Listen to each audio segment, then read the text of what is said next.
Afterwards, a person could use a drink.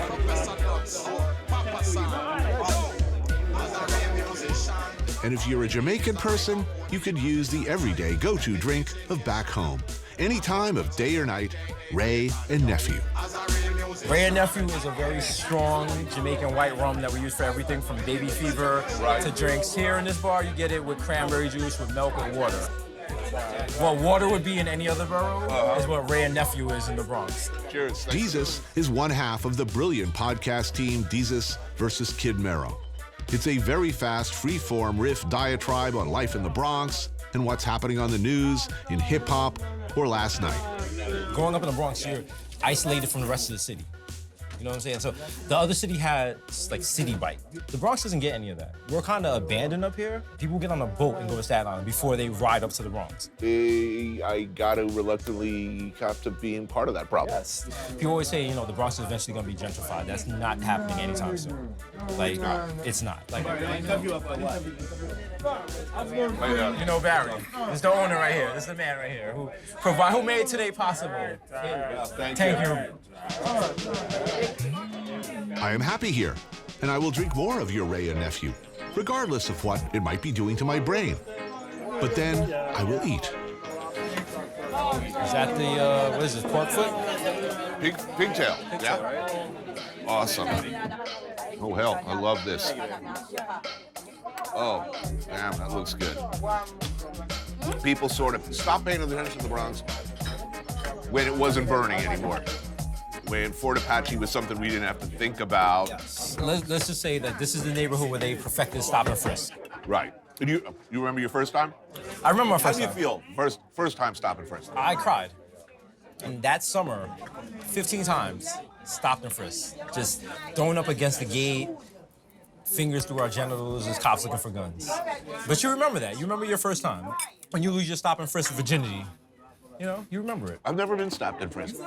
I wonder why. What is it? Is it because you have a CNN show, or is it just...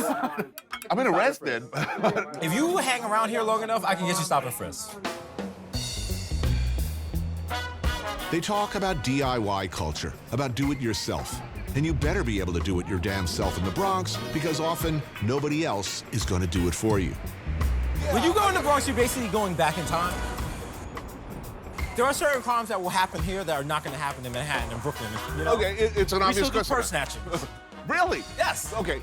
So there's still crackheads in New York City? There's still crack. There's literally crackheads in front of that bodega over there, and they are getting their cracks, and they're not bothering anyone. Man. And you know the thing is, they are respectable parts of this community. You see them every day. There's literally a crackhead that's been here for 25 years. That takes some determination now. Listen, if I could be a crackhead, I would be the best crackhead possible. I was That's a what these crackhead, people are doing. and Listen, we've all been there. You know, no judgments. Yes. Hey, what's up? All right. Look, I'm thinking curry goat. Desus' Uncle Vernon used to own this place, but that was 3 owners ago. Now it's Lammy's, and Lammy took over from some people who put too much cinnamon in their curried goat, which, as we all know, is a sin against God. Lammy fixed things. Curried goat and stewed oxtail, with rice and peas, collards, and yes, mac and cheese. I can't resist. Man, I mean, correct me if I'm wrong. There's a lot of good food in the Bronx. There is. If people would, like, you know, get over their bias and come above 96th Street, they would find out. I mean, if the Bronx were a neighborhood of Manhattan, sort of shrunk down, you'd have hipsters crawling all over. Oh my God.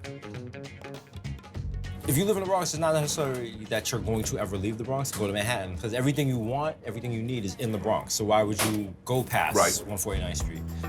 So all that, repping my neighborhood, the ethnic pride and all that stuff, people definitely hold on to that. And that's definitely true of Rylander Avenue, the Italians, the doo-wops, all that stuff.